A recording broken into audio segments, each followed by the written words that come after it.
사랑하는 성도 여러분, 오늘 이 수요예배 가운데 하나님의 은혜가 가득하기를 주님의 이름으로 축복합니다. 우리 옆 사람들과 이렇게 인사 나누며 오늘 시작했으면 좋겠습니다. 그리스도와 함께 살아갑시다.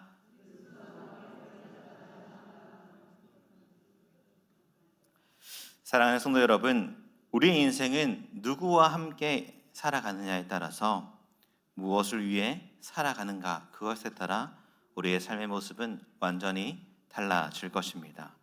세상 사람들은 자신이 설정해 놓은 열정이나 그 목표를 위해서 혹은 누군가의 기대나 평가에 목말라 하며 살아가죠.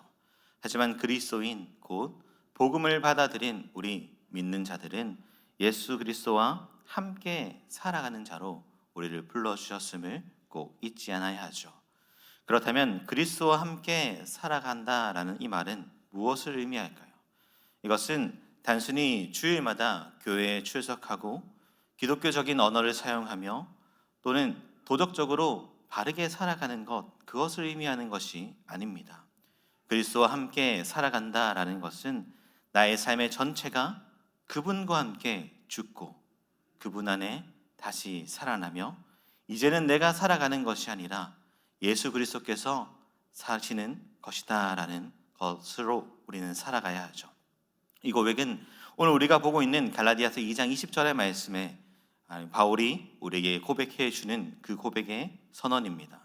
내가 그리스도와 함께 십자가에 못 박혔나니 그런즉 이제는 내가 사는 것이 아니요 오직 내 안에 그리스도께서 사시는 것이라 라고 말입니다. 바울은 이 고백을 통해서 자신의 삶의 정체성이 바뀌었음을, 그리고 삶의 중심이 완전히 전환되었음을, 자신이 나아가는 인생의 목적과 방향이 새로워졌음을 우리에게 보여주고 있는 것입니다. 이러한 고백은 바울만의 고백이 아니죠. 예수 그리스도를 믿는 모든 성도, 바로 저와 여러분들이 삶 가운데 드려야 하는 이 고백이라는 것입니다. 하지만 현실 속에 우리의 삶을 돌아보면 많은 경우에 우리는 여전히 내가 중심에 된 삶에 머물러 있다라는 것입니다. 예수 그리스도를 믿는다라고 고백하면서도 삶의 중요한 결정 앞에서나 관계의 위기 가운데서나 죄의 문제에서 언제나 옛사람의 방식, 예수 그리스도를 믿기 전에 그 삶의 모습으로 그 삶을 대하고 있다라는 것입니다. 오늘 본문은 단지 신학적인 바울의 유명한 선언이 아니라 실제적인 우리의 삶 가운데 갈등과 위기 가운데서 복음을 소유한 우리는 어떻게 삶 가운데 그것을 적용해야 되는지를 잘 가르쳐주는 대목이 됩니다. 바울은 안디옥 교회에서 사도 베드로가 공개적으로 맞서는 그 사건을 오늘 갈라디아 현지에 드러내고 있죠.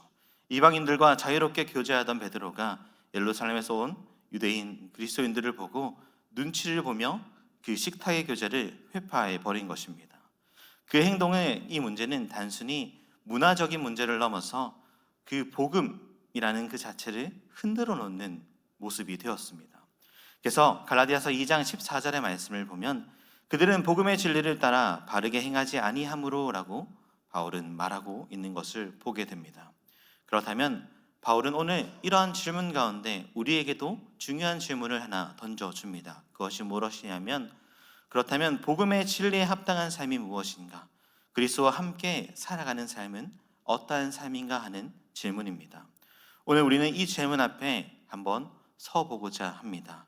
우리가 여전히 나 중심적으로 살아가고 있다면, 아직도 사람들의 시선이나 평가에 내 삶이 흔들리고 있다면, 예수님을 믿는다라고 말하면서도 그분의 십자가에 내가 함께 못 박혔다라는 이 사실을 잊고 있다면 우리는 어쩌면 복음과는 거리가 먼 삶을 살아가고 있는 걸지도 모릅니다.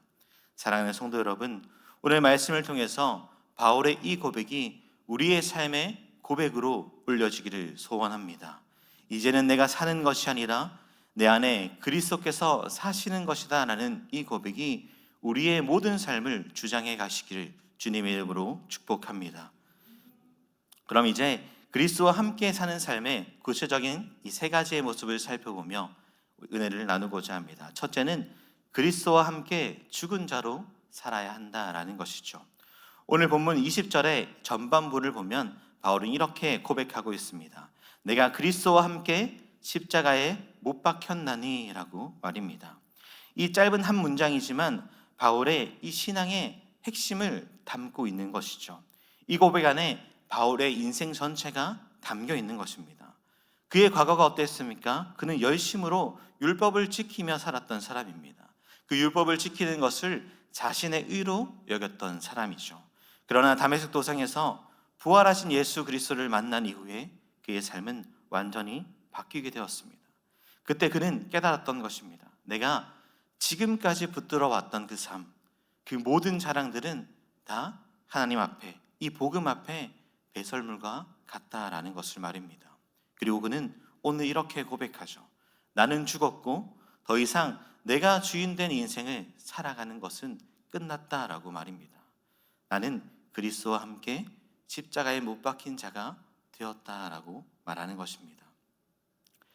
사랑하는 성도 여러분, 그리스도와 함께 죽었다라는 이 표현은 단순히 멋있어 보이는 그런 문장이 아닙니다. 이것은 믿음의 현실이고 우리가 가져야 하는 믿음의 삶, 그것의 태도인 것이죠. 우리가 받아들인 복음, 우리에게 선물로 받은 그 복음은 우리를 단순히 좋은 사람으로 만드는 것이 아니라 새로운 피조물로 다시 태어나게 한다는 것을 꼭 잊지 마십시오. 죽음이 있어야 부활이 있는 것처럼 그리스도인이 된 우리의 삶에는 나의 죽음이 있어야 나에게 있어지는 믿음의 생활이 시작된다라는 것을 우리는 잊지 않아야 합니다. 여러분, 신앙생활의 가장 큰 걸림돌이 무엇입니까? 사실 외부적인 환경이나 상황이 아니라 언제나 나 자신일 때가 참 많이 있다라는 것입니다. 예수님을 믿는다라고 하면서도 여전히 나의 생각, 나의 감정, 나의 자존심이 주인이 되어지는 삶을 어김없이 살아가죠. 우리는 여전히 십자가 이전의 삶을 살아가고 있는 것이 모릅니다. 예수님은 그런 우리들에게 이렇게 말씀하시죠. 우리 누가복음 9장 23절의 말씀을 우리 함께 읽어볼까요? 시작.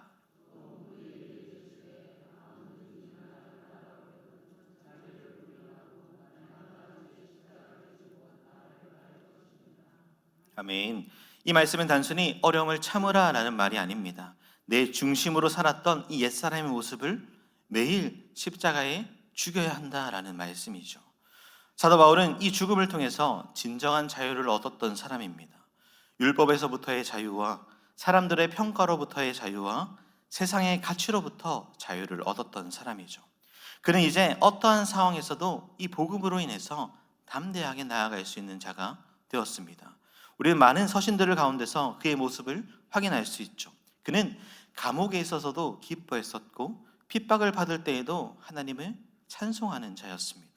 왜냐하면 그에게는 더 이상 내가 없었기 때문입니다. 그의 삶의 주인은 오직 예수 그리스도 한 분뿐이었기 때문입니다. 한 성도의 간증이 있습니다. 그는 늘 마음이 상했고 사람들에게 상처를 잘 받는 사람이었습니다. 그러다 어느 날 말씀을 묵상하다가 오늘 본문인 너는 그리스도와 함께 십자가에 못 박혔다라는 이 구절이 자신의 마음에 찔렸다고 합니다. 그래서 그는 쪽지에 이렇게 하나를 적어서 날마다 지갑 속에 가지고 다녔습니다. 그 쪽지에는 이렇게 적혀 있었습니다. 나는 죽었습니다 라고 말입니다. 그는 억울한 일을 당할 때마다, 사람들에게 인정받지 못할 때마다, 또한 상처가 올 때마다 그 지갑 속에 넣어두었던 쪽지를 꺼내어 조용히 읽었습니다. 나는 죽었습니다. 그러니 분노하지 않아도 됩니다. 나는 죽었습니다. 그러니 변명하지 않아도 됩니다. 이런 그의 고백, 이 말씀을 붙잡는 그의 인생에 더 이상 상처받는 인생이 아니라 나는 죽고 예수로 살아가는 그 삶을 이루며 살아갈 수 있었던 것입니다. 왜냐하면 죽은 사람은 어떠한 상처도 어떠한 감정의 흔들림도 없기 때문이죠. 그가 고백하며 계속 읽었던 이 쪽지는 그가 붙들었던 내가 주 안에서 죽은 자임을 계속해서 확인하는 그런 일이었기 때문입니다. 사랑하는 성도 여러분, 우리도 매일 이러한 고백으로 나의 자신을 주님 앞에 붙들려 살아가야 할 것입니다. 나는 죽었습니다. 내 안에 그리스도께서 사십니다 라고 말입니다. 우리 함께 해볼까요? 나는 죽었습니다. 내 안에 그리스도께서 사십니다. 아멘. 이 고백이 우리 하루의 시작이 되어줘야 하죠. 아침에 눈을 뜰 때나 중요한 결정이 있을 때나 우리의 감정이 요동칠 때나 언제나 나는 죽고 예수로 살아가는 자임을 어김없이 기억해야 할 것입니다. 이 고백이 있을 때 우리는 더 이상 어떠한 문제 가운데서도 흔들리지 않는 자가 될 수 있습니다. 사람의 말에 흔들리지 않을 수도 있고 누군가의 말에 내가 몰라줘도 나는 괜찮을 수 있다라는 것이죠. 왜냐하면 내가 죽고 그리스도께서 살아가시니 그것으로 충분하기 때문입니다. 사도 바울은 그러한 삶을 증거하는 삶을 살았습니다. 자신의 명예를 지키려고도 하지 않았고 언제나 복음을 위해서 자신을 어김없이 버렸던 그의 인생이었습니다. 그는 십자가의 길을 기쁨으로 감당하며 살아갔던 자이죠. 이것이 바로 그리스도와 함께 죽은 자가 가져야 할 분명한 모습임을 우리는 잊지 않아야 합니다. 사랑하는 성도 여러분, 우리가 가진 이 신앙은 단순히 감정적인 열심이 아니라 그리스도와 함께 죽은 그 삶의 모습을 나타내는 자임을 꼭 잊지 않아야 하죠. 내 뜻이 아니라 주님의 뜻을 구하는 삶이 되어야 하고 내 감정이 아니라 내 감정과 내 뜻은 죽고 주님의 마음으로 반응하는 자가 되어야 하며 나의 영예나 명예가 아니라 언제나 주님의 영광을 위해서 살아가는 자가 되어져야 하는 것입니다. 그때 우리의 삶 속에 참된 자유와 기쁨을 또한 부활의 능력을 누리게 되어질 것입니다. 그리스도와 함께 죽은 자만이 진정으로 그리스도와 함께 살아갈 수 있다는 사실을 꼭 기억하시고 그러한 그리스도와 함께 죽은 우리 모두가 되기를 주님의 이름으로 축복합니다. 둘째는 그리스도께서 사시는 자로 살아야 한다라는 것입니다.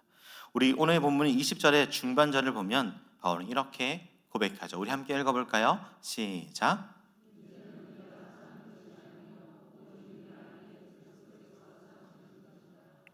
아멘. 이 구절은 그리스도인의 정체성을 가장 분명하게 드러내는 구절이 될 것입니다. 이제는 내가 사는 것이 아니다 라고 바울은 고백하고 있죠. 이 말은 곧 내 인생의 중심은 이제 내가 아니라 누구라고 얘기하는 것입니까? 바로 예수 그리스도라고 말하고 있는 것입니다.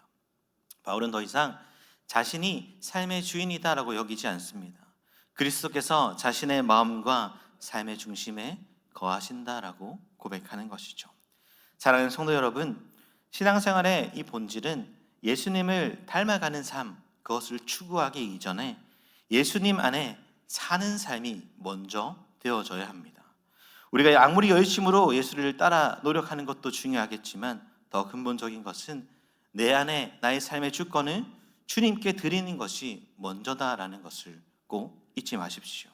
바울은 과거에 자신의 열심으로 살았던 자였습니다. 그런데 그는 언제나 자신이 주인 되어서 자신의 삶을 열심으로 살아왔던 자였습니다. 그는 자신이 스스로가 옳다고 생각하는 그 일을 목숨을 걸고 행했던 자이죠. 하지만 그가 예수님을 만난 이후에는 그의 삶에 변화가 일어납니다. 무엇이 일어납니까? 그의 삶의 주인이 바뀌는 그 변화를 경험하게 되죠. 이제 더 이상 바울은 자신의 삶의 주인이 자신이 아니라 그리스도께서 내 삶의 주인 되심을 알았던 것입니다.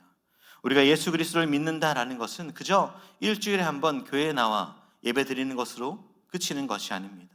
우리의 삶의 모든 운전대를 주님께 맡겨 드리는 것이죠. 이전에 내가 행한 인생을 위해서 내가 핸들을 잡고 살았다면 이제는 나는 운전석이 아니라 조수석에 앉아서 운전해 주시는 그 예수님을 따라 살아가는 것일 뿐입니다. 사랑하는 성도 여러분, 우리의 신앙이 흔들리는 대부분의 이유는 내 삶을 내가 마음대로 주도하고 싶어 하기 때문입니다. 우리는 예배 드릴 때는 주일에 나와 한 시간 예배 드릴 때에는 내 삶의 주인은 주님입니다 라는 고백이 자연스럽게 흘러나옵니다. 그러나 주일 예배를 마치고 월요일부터 시작되는 우리의 삶, 다시 주인이 나로 바뀔 때가 참 많이 있죠. 주님께 묻지 않고 결정하고 주님께 순종하기보다 내 뜻대로 내 마음대로 살아갑니다. 그 결과 신앙생활을 한다라고 얘기하지만 점점 피곤해지고 기쁨은 없어지는 것이 우리의 삶의 모습일 것입니다. 예수님께서 내 안에 사신다라는 것은 나의 생각이나 나의 말이나 나의 모든 행동을 주님께 맡겨드리는 것입니다. 주께서 다스리도록. 우리가 말을 할 때에도, 판단할 때에도, 결정할 때에도 주님께서라면 어떻게 하실까라는 질문이 항상 있어야 하는 것이죠. 그것이 바로 그리스도께서 사시는 삶의 표본의 모습이 될 것입니다. 바울의 이러한 고백은 단순히 감정적인 열심으로 주님께서 나를 위해서 사신다라는 것으로 얘기하는 것이 아닙니다. 바울은 그의 삶을 통해서 주께서 이끄시는 삶, 주께서 살아내시는 삶이 무엇인지를 보여주었던 자입니다. 고난을 당할 그때에도, 원망을 반항할 그때에도 내 안에 사시는 주님이 영광 받으시기를 원한다라고 고백했던 자가 바울의 모습이었죠. 그의 육체는 점점 약해졌지만 내면은 언제나 강하게 나아갔던 사람입니다. 그의 상황은 언제나 갇혀있는 자였지만 하나님 안에서 그는 언제나 자유로운 자였음을 꼭 기억하십시오. 그가 그렇게 살아갈 수 있었던 이유는 예수께서 살아가시는 삶을 그가 믿고 그 가운데 나아갔기 때문입니다. 사랑하는 성도 여러분, 우리의 신앙의 삶 얼마나 그리스도 중심적으로 살아가십니까? 혹시 예수 그리스도 안에 내가 있다라고 얘기하면서도 여전히 나의 욕심이나 나의 판단이나 나의 어떠한 것으로 어떠한 일들을 결정해 가고 있지 않으십니까? 예수님, 잠깐만요. 이 일은 제가 알아서 하겠습니다 라고 말하며 살아가고 있지 않으십니까? 그렇게 예수님을 내 삶에 찾아온 그냥 손님 정도로만 대하고 있지 않으십니까? 우리는 예수님을 손님으로 모신 것이 아니라 내 삶의 주인으로 모셨음을 우리는 잊지 않아야 합니다. 손님은 잠시 왔다 가는 사람이지만 주인은 그의 집을 다스리는 자이죠. 우리 안에 계신 주님은 손님이 아니라 우리의 삶의 주인, 주권자가 되심을 꼭 기억하십시오. 그럼 우리는 매일 주님 앞에 이렇게 매달려야 할 것입니다. 제 안에 오셔서 나의 생각을 다스려 주옵소서. 나의 감정을 주님께 복종할 수 있도록 해 주옵소서. 내가 말하는 말 한마디, 결정하는 그 한 가지 작은 일에도 주님의 뜻이 묻어나게 하여 주옵소서. 나는 이러한 기도를 가지고 날마다 주님 앞에 매달려야 할 것입니다. 그때 우리의 삶은 불안이 평안으로 바뀔 것이고 조급함이 인내로 바뀔 것이며 두려움이 더욱 담대함으로 바뀌는 놀라운 은혜를 경험하게 될 것입니다. 왜냐하면 이제 내가 살아가는 것이 아니라 그리스도께서 내 안에 살아가시기 때문입니다. 바울은 그리스도께서 내 안에 사신다라는 이 고백을 통해서 나의 삶의 모습이 완전히 변화된 것을 성도들로 하여금 고백하고 있는 것입니다. 이제는 바울이 자신의 이름이 아니라 언제나 예수 그리스도의 이름을 드러내는 자였고, 바울의 의지가 아니라 예수 그리스도의 뜻을 드러내는 자였고, 더 이상 자신의 영광이 아닌 주님의 영광을 구하는 자, 그 믿는 자들의 모습이 이러해야 된다라는 것을 보여주는 자가 되었다라는 것입니다. 사랑하는 성도 여러분, 우리의 신앙도 그러한 성숙한 신앙이 되게 주님의 이름으로 축복합니다. 내 중심이 아니라 주님이 중심이 된 삶, 내 계획이 아니라 주님의 말씀하신 그 뜻을 이루는 삶, 그것이 바로 그리스도께서 사시는 자의 삶의 모습입니다.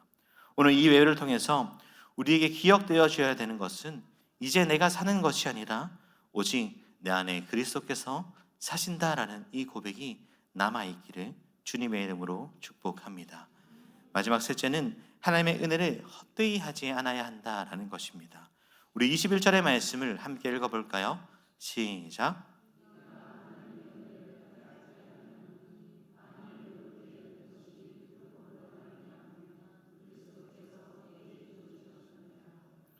아멘. 이 말씀은 바울의 신앙의 고백의 마침표화 되는 구절이죠.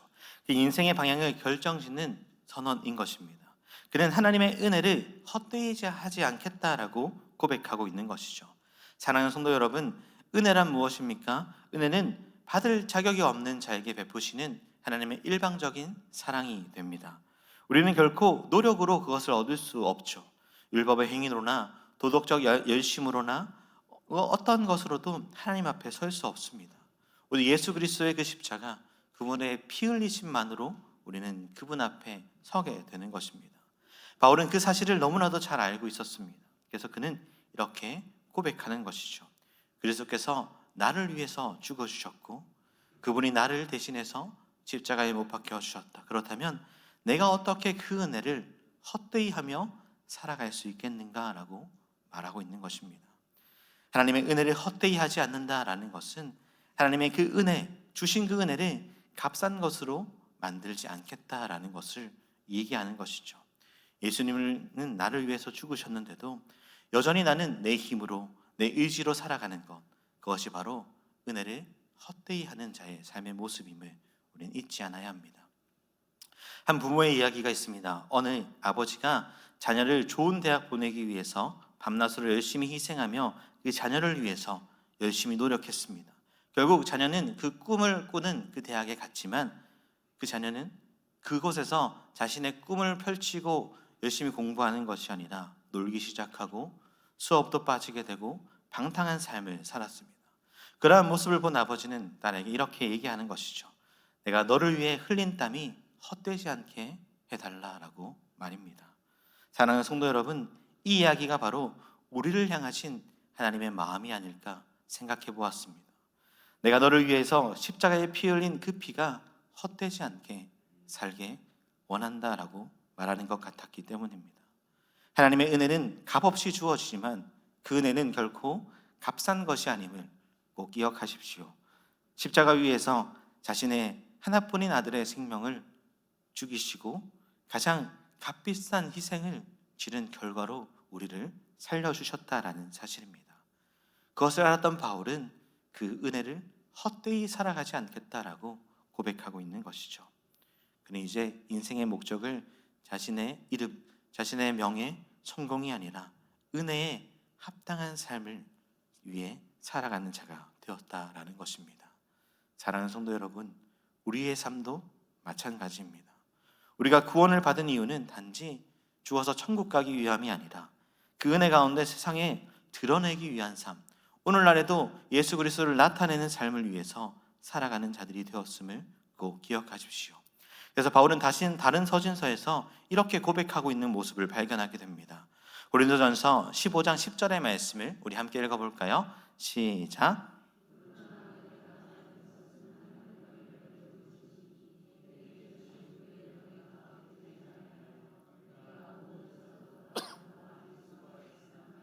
내가 한 것이 아니요 오직 나와 함께 하신 하나님의 은혜로라. 아멘. 바울은 하나님의 은혜로 지금 여기 있게 되었으니 내게 주신 그 은혜가 헛되지 아니한다라고 고백하고 있습니다. 그는 말로만 은혜를 감사한 것이 아니라 삶으로 그것을 증명해 나가며 살아갔던 자였습니다. 고난 속에서도 복음을 전하였고 상처 가운데서도 감사했고, 왜냐하면 그 은혜를 받은 자답게 살아가는 것이 그의 목표였기 때문입니다. 사랑하는 성도 여러분, 우리의 신앙의 모습은 어떠합니까?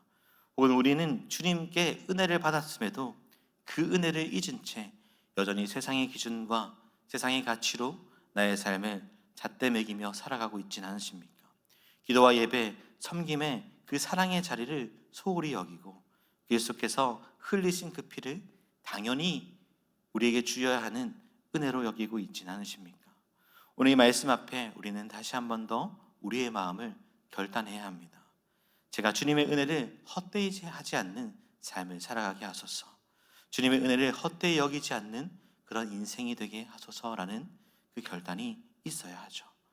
이 결단 앞에 우리는 다시 복음이 무엇인지, 또한 복음으로 살아가는 삶이 어떠한 삶인지를 다시 발견하게 될 것입니다. 우리는 은혜로 시작했고 은혜로 지금까지 왔으며 앞으로도 하나님께서 주실 그 은혜로 살아가는 사람입니다. 그렇다면 이 은혜에 합당한 삶, 은혜가 헛되어지지 않는 그 삶을 저와 여러분들이 살아내는 그런 삶으로 나아가야 할 것입니다. 사랑하는 성도 여러분, 오늘도 우리에게 베푸신 하나님의 은혜는 너무나도 크고 놀라운 은혜입니다. 여전히 부족함이 없는 은혜로 어김없이 부어주시는 분이십니다. 그러한 은혜를 입은 자들이 우리임을 기억하고 그 은혜로 주와 함께 죽고 주와 함께 살아가는 우리 모두가 되기를 주님의 이름으로 축복합니다. 말씀을 맺겠습니다. 사랑하는 성도 여러분, 우리의 인생은 내가 살아가는 것 같지만 사실은 내 안에 계신 주님이 살아가게 하시는 은혜의 걸음임을, 그러한 여정임을 우리는 기억해야 합니다. 오늘 말씀처럼 이제는 내가 사는 것이 아니요 오직 내 안에 그리스도께서 사신다라는 고백이 항상 우리의 삶의 중심이 되어져야 하죠. 그래서 그리스도와 함께 살아가는 삶을 모두 살아내시기를 주님의 이름으로 축복합니다. 우리 함께 찬양